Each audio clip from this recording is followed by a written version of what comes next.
बिस्मिल्लाहिर्रहमानिर्रहीम। अस्सलाम वालेकुम वरहमतुल्लाहि वबरकातुहू। 1 मिनट मेरे सवाल का जवाब देते जाइएगा, मेरे सलाम का जवाब देते जाइएगा। 2 से 3 मिनट इस वीडियो पे रुकते जाइएगा। अल्लाह ताला आपका भला करे, अल्लाह ताला आपको हमेशा खुश व खुर्रम रखे। आप सब मेरे यूट्यूब फैमिली मेम्बर्स जो हैं वो वीडियो को ओपन करते हैं, सलाम का जवाब देते हैं या नहीं देते हैं, उसके साथ ही जल्दी से कमेंट लिखते हैं और गायब हो जाते हैं, वीडियो को रोक देते हैं, बंद कर देते हैं। तो खुदारा ऐसा मत कीजिए। अगर आपको वीडियो पसंद नहीं आती या आपको इसका थंबनेल ही पढ़ के पता चल जाता है कि ये एक इस्लामी वीडियो है, आप इसको ओपन ही ना करें। लेकिन अगर कर लेते हैं तो खुदा के लिए प्लीज़ इसको थोड़ी देर के लिए वॉच ज़रूर किया करें, सुना ज़रूर करें। यही समात हमारे लिए कल को गवाही देगी, यही आंखें हमारे लिए कल को गवाही देंगी कि हमने किसी अच्छी चीज़ को देखा था, कान गवाही देंगे कि हमने किसी अच्छी चीज़ को सुना था। बहुत सी चीज़ें हम देख सकते हैं, सुन सकते हैं, देखते हैं और सुनते हैं अपनी लाइफ में, बहुत ज़्यादा चीज़ें जो कि हमारे खिलाफ गवाही देंगी। ऐसे ही हमारी हर चीज़, हमारे जिस्म का हर उज़्व हमारे खिलाफ गवाही देगा। तो अगर आप ऐसी वीडियो को ओपन कर लेते हैं जो कि एक इस्लामिक वीडियो होती है या जिसमें सीरत सहाबा होती है या वो सीरत रसूल करीम सल्लल्लाहु अलैहि वसल्लम होती है, तो खुदा के लिए उसके लिए उस पर थोड़ी देर रुका करें, उसको सुन लिया करें। क्योंकि हर दफ़ा सुनने से कोई ना कोई नई चीज़, कोई ना कोई नई बात मिल जाती है। कुरान मजीद जो इतने अरसे पहले से नाजिल हुआ है, उसे जब भी हम पढ़ते हैं, जब भी हम उसको समझ कर पढ़ते हैं, हर दफ़ा ऐसे लगता है कि जैसे हम उसको एक नई चीज़, एक कोई नया दौर हमारे सामने खुल रहा हो। तो इस तरह आप लोग खुदा के लिए जो इस तरह करते हैं कि एक वीडियो पे आते हैं और फ़ौरन से इसको बंद कर देते हैं, तो ये देखें कि ये अल्लाह ताला के यहाँ भी कितना नापसंदीदा अमल होगा। ये एक बहुत ही, यानी कि कह लें कि एक अच्छी बात नहीं है कि हम इस तरह किसी भी इस्लामिक वीडियोज़ को खोलें। हाँ, सुन लें, आप सुने तो सही, हो सकता है कि उसमें आपको कोई अच्छी बात, कोई अच्छी चीज़, कोई बहुत ही और कुछ नहीं मिलेगा। तो कल को क़यामत के दिन आपके कान तो उसके बारे में ज़रूर गवाही देंगे ना कि अल्लाह, इन कानों ने इस वक्त इस लम्हे ये एक अच्छी बात सुनी थी। आंखें गवाही देंगी कि इन आंखों ने कोई अच्छी चीज़ देखी थी। बहुत सी इसी जगह पे अगर हम शायरी की वीडियो बना दें, सॉन्ग्स की वीडियो बना दें, वो सारी चलती हैं। लेकिन इस्लामिक वीडियोज़ को आप लोग खोलते ही बंद कर देते हैं। That is not fair. और ये कोई कह लें कि बहुत दुख होता है कि जो लोग फिर इस्लाम का काम करने वाले हैं, दीन का काम करने वाले हैं, हाँ, अल्लाह ताला की मदद उनके शामिल हाल ज़रूर रहेगी और हमेशा रहेगी। लेकिन खुदा के लिए आप लोग अगर उसको फुल वॉच नहीं कर सकते तो कम से कम 3 मिनट वॉच करने के बाद आप उस पर कमेंट किया करें। इस तरह आपका कमेंट भी स्पैम में चला जाता है और दूसरे को भी कोई फ़ायदा नहीं होता आपके कमेंट का, आप चाहे करें या ना करें। तो आज की वीडियो का जो हमारा टॉपिक है वो, जैसा कि हम बनाते चले आ रहे हैं, सीरत हज़रत अबू बकर सिद्दीक़ रज़ी अल्लाह ताला अन्हु के बारे में हम बनाते चले आ रहे हैं। पहले हमने उनके नाम, नसब, कुनियत का तारुफ़ करवाया, उसके बाद हमने उनके ख़ानदान के बारे में बताया, उनके ज़वाज के बारे में बताया। आज हम उनके इस्लाम के बारे में बताएंगे कि उन्होंने इस्लाम कबूल करने से पहले उनकी क्या कंडीशन थी और किस चीज़ की वो तलाश में थे और क्या चीज़ वो चाह रहे थे। जैसा कि हमने उनके औसाफ में पढ़ा है कि वो हज़रत अबू बकर सिद्दीक़ रज़ी अल्लाह ताला अन्हु पहले शराब नहीं पीते थे। इस्लाम से पहले ही अल्लाह ताला ने उनके दिल को पाक और पारसा बना दिया हुआ था, जिसमें इस्लाम ने फ़ौरन जगह पकड़ ली। तो आप इस्लाम लाने से पहले शराब को हाथ नहीं लगाते थे और बुत को भी सजदा नहीं किया था आपने। बहुत से कमाल औसाफ के मालिक थे आप। तो जब इस्लाम लाने के लिए आप ने कोशिश की तो आपने बहुत ज़्यादा इंतज़ार और बहुत ज़्यादा कोशिश के बाद इस्लाम को पा लिया। और कैसे पा लिया कि आप उसकी तलाश कर रहे थे कि कोई ऐसा दीन, कोई फ़ितरत सलीमा, कोई बिल्कुल ऐसा दीन जो हमारी फ़ितरत के साथ मुवाफ़क़त रखता हो, वो आपको मिले और आप उसको अपनाएं। आपका मशगला तिजारत था, जैसा कि हमने पीछे इस लास्ट वीडियो में हमने पढ़ा है कि आप तिजारत की गरज से मुख्तलिफ ममालिक में जाते थे। शुमाल से जनूब की तरफ, मशरिक़ से मगरिब की तरफ, बहुत ज़्यादा ममालिक में आप सफ़र करते थे, दूर दराज के इलाकों में जाते थे सफ़र की गरज से। तो बहुत से उलमा से भी आपका मिलाप होता था, मुख्तलिफ अदयान को सुनते, पढ़ते और ख़ास कर गहरा ताल्लुक़ आपका नसारा से था।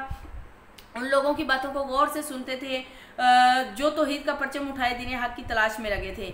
आप अपने मुतालिक बयान फरमाते हैं कि मैं काबा के सहन में बैठा हुआ था, वहाँ ज़ैद बिन अमर बिन नुफ़ैल भी तशरीफ़ फरमा थे। इतने में उमैया बिन अबी सल्त का गुज़र हुआ। उसने कहा, ए खैर के तालिब, कैसे सुबह की? ज़ैद ने कहा, खैर व आफ़ियत के साथ। उसने कहा, क्या खैर को पा लिया? ज़ैद ने जवाब दिया, नहीं। उस पर उसने कहा, क़यामत के दिन इब्राहीमी दीन के अलावा तमाम अदयान हलाकत का सबब होंगे। और रही ये बात कि ये नबी मुंतज़िर तो हम में से या तुम में से होगा। तो अबू बकर सिद्दीक रज़ी अल्लाह तआला अन्हु फरमाते हैं कि इससे कबल मैंने किसी नबी की बैस और उसके इंतज़ार से मुतल्लिक नहीं सुना था। हाँ, ये सुनकर मैं वर्का बिन नौफल के पास गया और जो आसमान में अक्सर गौर व फिक्र किया करते थे, अक्सर आहिस्ता सीने से आवाज़ निकालने वाले थे। मैं उनसे मिला और ये वाक़या मैंने उनसे बयान किया तो उन्होंने कहा कि हाँ बेटे, हम किताब और इल्म वाले हैं, होशियार हो जाओ। ये नबी जिनका तुम्हें इंतज़ार हो रहा है या जिनका इंतज़ार हो रहा है वो अरब के बेहतरीन नस्ब में से होगा और मैं माहिर अंसाब में से हूँ। तुम्हारी कौम कुरैश अरबों में सबसे आला नस्ब की हामिल है। मैंने अर्ज़ किया, चाचा जान वो नबी क्या कहेंगे? उन्होंने कहा, वो वही कहेंगे जिसके कहने का अल्लाह उन्हें हुक्म देगा, और ना वो जुल्म करेंगे, ना उन पर जुल्म होगा, और ना आपस में एक दूसरे पर जुल्म की दावत देंगे। जब रसूलुल्लाह सल्लल्लाहु अलैहि वसल्लम की बाइस हुई तो मैं फ़ौरन ईमान लाया और आपकी तस्दीक की। आप उमैया बिन अबी सल्त के कलाम को शौक़ से सुनते थे, जैसा उसका ये कौल, खबरदार हो जाओ, हम में से हमारे लिए एक नबी मबूस होने वाले हैं जो हमारी ज़िंदगी के मकसद की हमें खबर देंगे। यानी कि हमें हमारी ज़िंदगी के मकसद का इल्म नहीं होगा, वो नबी ही आकर हमें हमारी ज़िंदगी के मकसद के बारे में बताएंगे। इसके बाद आगे अगले शेर में कहा जाता है, यकीनन उस ज़ात की पनाह चाहता हूँ जिसके लिए हुज्जाज हज करते हैं और अल्लाह के दीन के अरकान को बुलंद करते हैं। हज़रत अबू बकर सिद्दीक रज़ी अल्लाह तआला अन्हु ने असर अंगेज़ बसीरत, अक्ल ताबा, फ़िक्र मुअस्सर और तेज़ ज़कावत और संजीदा और बावकार और गौर व फिक्र के साथ इस दौर में ज़िंदगी गुजारी, जिसकी वजह से उन्होंने बहुत से अशार और वाक़यात को महफूज कर लिया। चनांचे एक मरतबा रसूलुल्लाह सल्लल्लाहु अलैहि वसल्लम ने सहाबा से सवाल किया, उनमें अबू बकर भी मौजूद थे, तुम में से कौन कुस बिन साइदा का वो कलाम याद रखता है जो उसने अकास के बाज़ार में कहा था? तो अबू बकर रज़ी अल्लाह तआला अन्हु ने अर्ज़ किया, हाँ या रसूलल्लाह, मुझे वो कलाम याद है। तो मैं उस दिन अकास में मौजूद था। कुस अपने खाकस्तरी ऊँट पर सवार कह रहा था, लोगों सुनो और याद कर लो, जब याद कर लो तो इससे इस्तिफ़ादा करो। यकीनन जो दुनिया में ज़िंदा रहा उसको मौत आई है और जो मर गया वो फौत हो गया। हर आने वाली चीज़ आकर रहेगी। यकीनन आसमान में खबरें हैं और ज़मीन में दरूस व इब्र हैं। ज़मीन का बिछौना बिछा हुआ है, आसमान की छत बुलंद है, सितारे चक्कर लगा रहे हैं, समंदर उतरने वाले नहीं, रात तारीक है, आसमान बुर्जों वाला है। कुछ कसम खाता है, यकीनन अल्लाह का एक दीन है जो तुम्हारे इस दीन से जिस पर तुम हो अल्लाह को ज़्यादा महबूब है। मुझे क्या हो गया है कि देखता हूँ कि लोग चले जा रहे हैं, कोई लौट कर आता नहीं। क्या नया मुकाम उनको पसंद आ गया है कि अकामत पजीर हो गए या उन्हें छोड़ दिया गया, बस सो गए। फिर उन्होंने ये अशार पढ़े, गुज़श्ता ज़माने में गुज़रे हुए लोगों में हमारे लिए दर्स और इबरतें हैं। बेशक जब मैंने मौत के ऐसे घाट देखे कि जहाँ से वापसी के इम्कानात नहीं, और देखा कि मेरी कौम के छोटे बड़े सब उसकी तरफ भागे जा रहे हैं, तो मुझे यकीन हो गया कि जहाँ लोग जा रहे हैं वहाँ मुझे भी ज़रूर जाना है। अबू बकर सिद्दीक रज़ी अल्लाह तआला अन्हु रसूलुल्लाह सल्लल्लाहु अलैहि वसल्लम और सहाबा के सामने जो कुछ उसने कहा था इंतहाई मुमताज़ तरतीब और कवि याददाश्त के साथ बयान कर रहे हैं, जिससे वाज़ह है कि आपके हाफ़िज़े ने इन मानी को पूरी तरह महफूज कर लिया था। यानी अक्कास के बाज़ार में जो कहा गया था वो आपने बिल्कुल उसी तरतीब और मानी के साथ रसूलुल्लाह सल्लल्लाहु अलैहि वसल्लम की खिदमत में पेश कर दिया। तो इसका मतलब ये हुआ कि आपका की याददाश्त और आपका हाफ़िज़ा भी कमाल था। जिस वक्त आप शाम में थे एक ख्वाब देखा, उसको बहीरा राहिब से बयान किया। उसने दरियाफ्त किया, आप कहाँ से ताल्लुक़ रखते हैं? अबू बकर ने कहा, मक्का से। बहीरा ने बोला, मक्का में किस ख़ानदान से? तो अबू बकर ने कहा, कुरैश से। बहीरा ने कहा, आपका मशगला क्या है? तो आपने जवाब दिया, तिजारत। बहीरा ने कहा, अगर आपका ख्वाब सच है तो आपकी कौम में एक नबी मबूस होगा, आप उसकी ज़िंदगी में उसके वज़ीर होंगे और उसकी वफ़ात के बाद उसके खलीफा होंगे। आपने ये बात अपने दिल में छुपाए रखी, इसको ज़ाहिर ना किया। आपका इस्लाम लाना तलाश और जुस्तजू और इंतज़ार के बाद था। दौरे जahलियत में रसूलुल्लाह सल्लल्लाहु अलैहि वसल्लम के साथ गहरे ताल्लुक़ और अमीक मार्फत से इस्लाम कबूल करने में आपको मदद मिली। जब आप नबी करीम सल्लल्लाहु अलैहि वसल्लम पर वही के नज़ुल का आगाज़ हुआ, आप लोगों को अल्लाह की तरफ दावत देने लगे। आपने सबसे पहले इंतखाब सिद्दीक़ा किया क्योंकि आपके इखलाक़ करीमाना और आदात तय्यबा से बखूबी वाकिफ़ थे। इसी तरह अबू बकर सिद्दीक रज़ी अल्लाह तआला अन्हु आपकी सदाकत और ईमानदारी और आपके ऐसे अखलाक से वाकिफ़ थे जो लोगों के साथ झूठ से माने थे, फिर भला अल्लाह रब्बुल आलमीन पर कैसे झूठ बोल सकते थे। चनांचे जब रसूलुल्लाह सल्लल्लाहु अलैहि वसल्लम ने अल्लाह की तरफ दावत का आगाज़ करते हुए इनसे कहा, मैं अल्लाह का रसूल और नबी हूँ, मुझे अल्लाह ने यह दावत देकर भेजा है कि सिर्फ अल्लाह की इबादत करो, उसका किसी को शरीक ना ठहराओ, उसके अलावा किसी की इबादत ना करो, उसकी अतात पर दोस्ती ना करो। यह बात सुनकर अबू बकर रज़ी अल्लाह तआला अन्हु बगैर किसी लैतोलाल और बिला किसी ताखीर के फ़ौरन मुशर्रफ बे इस्लाम हो गए और रसूलुल्लाह सल्लल्लाहु अलैहि वसल्लम से आपकी ताईद और नुसरत का वादा किया, मुआहिदा किया और अपने इस अहद के एक माह का अदा किया। इसीलिए रसूलुल्लाह सल्लल्लाहु अलैहि वसल्लम आपके सिलसिले में फरमाया, अल्लाह ने मुझे तुम्हारी तरफ मबूस किया तो तुम लोगों ने अव्वलन मुझे झुटलाया और अबू बकर ने तस्दीक की और अपनी जान और माल के साथ मेरा साथ दिया। तुम मेरी खातिर मेरे साथी को छोड़े रखो, तुम मेरी खातिर मेरे साथी को छोड़े रखो। इस तरह अबू बकर सिद्दीक रज़ी अल्लाह तआला अन्हु आज़ाद मर्दों में सबसे पहले मुशर्रफ बा इस्लाम हुए। इमाम इब्राहीम नखई रहमतुल्लाह, हसन बिन साबित, अब्दुल्ला बिन अब्बास, अस्मा बिन अबी बकर रज़ी अल्लाह अन्हुम ने कहा सबसे पहले इस्लाम लाने वाले अबू बकर रज़ी अल्लाह तआला अन्हु हैं। तो अब्दुल्ला बिन अब्बास फरमाते हैं कि सबसे पहले इस्लाम लाने वाले अबू बकर रज़ी अल्लाह तआला अन्हु हैं। फिर उन्होंने हसन बिन साबित रज़ी अल्लाह तआला अन्हु के अशार से इस्तदलाल किया, जब तुम्हें अपने किसी काबिल एतमाद भाई से ज़रूरत याद आए तो अपने भाई अबू बकर और उनके कारनामों को याद कर लिया करो। नबी करीम सल्लल्लाहु अलैहि वसल्लम के बाद मखलूक में सबसे बेहतर, सबसे ज़्यादा मुत्तकी, सबसे ज़्यादा अदल पसंद और सबसे ज़्यादा अपनी जिम्मेदारी अदा करने वाले हैं। आपका दूसरा नंबर है, आपके वाक़यात काबिल तारीफ़ हैं और सबसे पहले आप ही ने रसूलुल्लाह सल्लल्लाहु अलैहि वसल्लम की तस्दीक फरमाई और बुलंदगार में आप दो में दूसरे थे, जबकि दुश्मन पहाड़ पर चढ़कर गार के चक्कर लगा रहा था।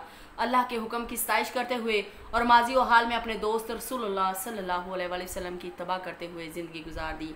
आप रसूलुल्लाह सल्लल्लाहु अलैहि वसल्लम के महबूब थे।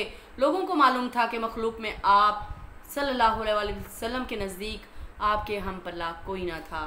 उलमा ने अबू बकर रज़ी अल्लाह तआला अन्हु के कबूल इस्लाम को मौज़ूए बहस बनाया है कि क्या आप सबसे पहले इस्लाम कबूल करने वाले थे।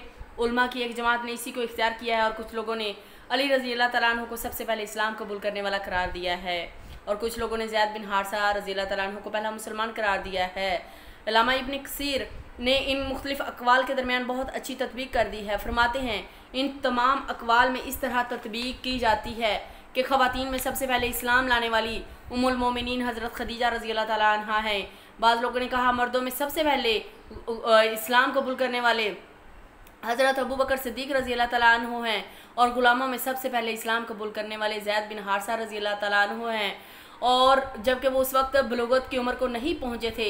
आज़ाद मर्दों में हज़रत अबू बकर सिद्दीक रज़ी अल्लाह तआला अन्हु और हज़रत अली रज़ी अल्लाह तआला अन्हु बच्चों में सबसे पहले इस्लाम लाने वाले हैं। तो हज़रत अबू बकर सिद्दीक जब इस्लाम लाए तो आप आज़ाद थे और माली लिहाज से भी मजबूत थे, तो आपके इस्लाम लाने से इस्लाम को बहुत ज़्यादा तक़वियत मिली।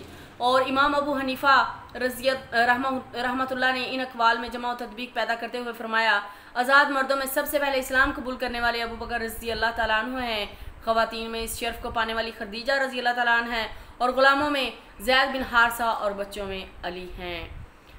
अबू बकर रज़ी अल्लाह तआला अन्हु के इस्लाम लाने से रसूलुल्लाह सल्लल्लाहु अलैहि वसल्लम को इंतहाई खुशी हुई। उम्मुल मोमिनीन हज़रत आयशा रज़ी अल्लाह तआला अन्हा फरमाती हैं जब रसूलुल्लाह सल्लल्लाहु अलैहि वसल्लम अपनी गुफ्तगू से फ़ारिग हुए तो फ़ौरन अबू बकर रज़ी अल्लाह तआला अन्हु ने इस्लाम कबूल कर लिया। जब उनके पास से चले तो मक्का की दोनों पहाड़ियों के दरमियान अबू बकर रज़ी अल्लाह तआला अन्हु के इस्लाम लाने से आपसे ज़्यादा किसी को खुशी ना थी। अल्लाहु अकबर। अबू बकर रज़ी अल्लाह तआला अन्हु एक ग्राम आया ख़जाना थे जिसे अल्लाह ने अपने नबी सल्लल्लाहु अलैहि वसल्लम के लिए महफूज कर रखा था। कुरैशियों में आपसे सबसे ज़्यादा महबूब थे। वो पाकीज़ा अखलाक जो अल्लाह ताला ने आपको अता किए थे उसकी वजह से लोग आपकी तरफ खींचे चले आते थे और आपके गर्विदा हो रहे थे। बुलंद किरदार और अच्छा अखलाक वो अंसर है जो लोगों को अपना गर्विदा बनाने के लिए काफ़ी है। आपके बारे में रसूलुल्लाह सल्लल्लाहु अलैहि वसल्लम का इरशाद है मेरी उम्मत पर सबसे ज़्यादा रहम करने वाले अबू बकर हैं। मेरी उम्मत पर सबसे ज़्यादा रहम करने वाले अबू बकर हैं। आज की वीडियो में इतना ही काफ़ी है। नेक्स्ट वीडियो में हम इससे आगे जाएंगे, इससे आगे देखेंगे, इससे आगे पढ़ेंगे, इससे आगे जानेंगे। अगर आपको हमारी वीडियो अच्छी लगी हो तो इसको ज़रूर लाइक और शेयर करें और सब्सक्राइब भी कर दें। नेक्स्ट वीडियो तक के लिए इजाज़त दें। अस्सलामु अलैकुम वरहमतुल्लाहि वबरकातुहू।